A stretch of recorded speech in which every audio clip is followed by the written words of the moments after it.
انہیں حق مار دو جو شرعی طور پہ مقرر ہے. اور فرمایا محصنات غیر مصافحات، قرآن فرماتا ہے نکاح کر کے حق مار دو. کیا کر کے دو بھائی؟ زنا کر کے نہیں. پیسے زنا میں بھی دیے جاتے ہیں. فرمایا آپ پیسے دو، آتوہن اجورہن، ان کو اجرت دو. تو اجرت سے کئی لوگوں نے یہاں مراد لیا کہ جو متع یہاں مراد ہے کہ وقتی طور پر اجرت کس چیز کی ہوتی ہے؟ جو آپ کسی کو کرائے پہ لیتے ہیں. تو یہاں آگے قرآن کی آیت پڑھو گے تو اس کی وضاحت ہے آتوہن اجورہن بالمعروف محصنات غیر مصافحات. اللہ فرماتا ہے اس کی چیز کی اجرت دو جو تم نکاح کے ذریعے لائے ہو. غیر مصافحات، نکاح کے علاوہ زنا کر کے غلط طریقے سے جو لائے ہو، جو شریعت کا جائز طریقہ. میں نے آپ کو شروع میں تشریح کر چکا ہوں نکاح میں اور مدعے میں کیا فرق ہے. بڑی تشریح سے میں نے بتا چکا ہوں کہ کتنے فرق ہیں. اس پر نکاح کا اطلاق کیوں نہیں ہو سکتا، وہ محصنات پہ کیوں نہیں آ سکتی. پھر آگے جو آج کی میں گفتگو کے اندر ایک اہم چیز کہنے لگا ہوں. آج وہ مسلمانوں کی پوری دنیا میں نوبل پرائز بنی ہوئی ہے.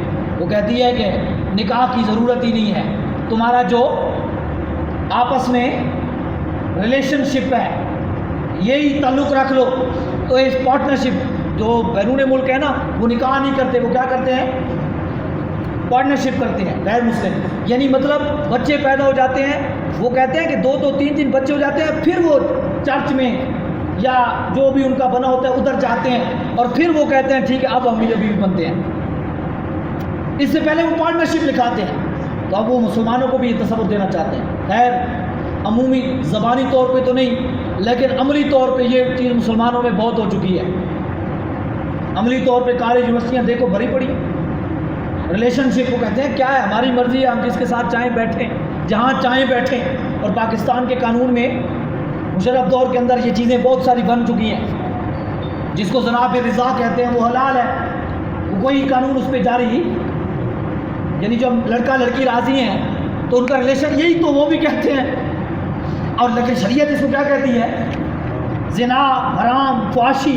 اور آج اگر اس کو کوئی کہہ دے فحاشی، او تم تو عورتوں کی توہین کر رہے ہو، دوپٹہ نہ پہننا کب فحاشی آ گیا، ننگے جسم پھرنا کب فحاشی ہو گیا. اس کو فحاشی جو کہے گا وہ اس کو لوگ فحش کہیں گے. اور نتیجے میں جواب کیا آتا ہے؟ تسا اپنی نظر تلے کر لو، تسا دیکھنے کیوں، تم دیکھو ہی نا ہم جیسا لباس پہن کے نکلیں. اور اسلامی جمہوریہ پاکستان میں اسلام کے نام لیوا میں عاشقان رسول کے دیش میں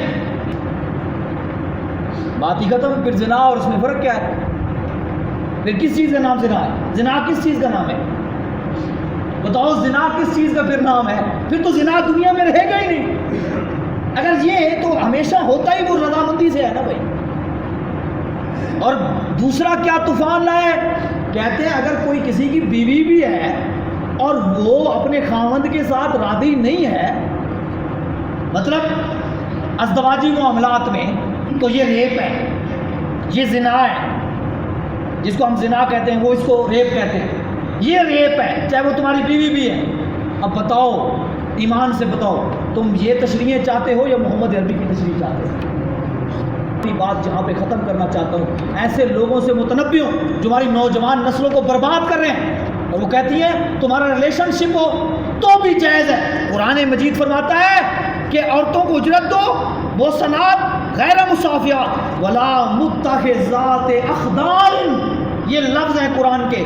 فرمایا یاریاں لگا کے نہیں، یہ قرآن کے لفظ ہیں. میں اس کا آسان ترجمہ کر رہا ہوں تاکہ آپ کو لفظ سمجھ آئے. کیا فرمایا؟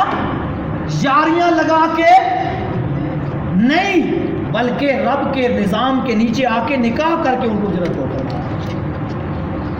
یہ قرآن کا اتنا واضح لفظ کہ تمہارا یہ ریلیشن شپ جائز ہو کہ لڑکا اور لڑکی بغیر نکاح کے اجنبی وہ ایک دوسرے کے ساتھ بیٹھیں اٹھیں کھائیں پئیں گپیں ہانکیں اپنے ساتھ جو بھی زہری معاملات کریں تو رب کا قرآن فرمایا ولا فَإِذَا أُحْسِنَّ فَإِنْ أَتَيْنَ بِفَاحِشَةٍ فَعَلَيْهِ نِصْفُ مَا عَلَى الْمُحْسِنَاتِ مِنَ الْعَذَابِ ذَلِكَ لِمَنْ خَشِيَ الْعَنَتَ مِنْكُمْ. اللہ فرماتا ہے یہ میں نے سارے طریقے اس کو بتا چکا ہوں جو بد چلنی سے بچنا چاہتا ہے، جو بری عادات سے بچنا چاہتا ہے، تو فرمایا میں نے اس کے سارے راستے اس کو بتا دیے ہیں. اب وَأَن تَصْبِرُوا خَيْرٌ لَكُمْ، اگر تمہیں کچھ بھی نہ ملے تو فرمایا پھر صبر تمہارے لیے سب سے بہتر چیز ہے.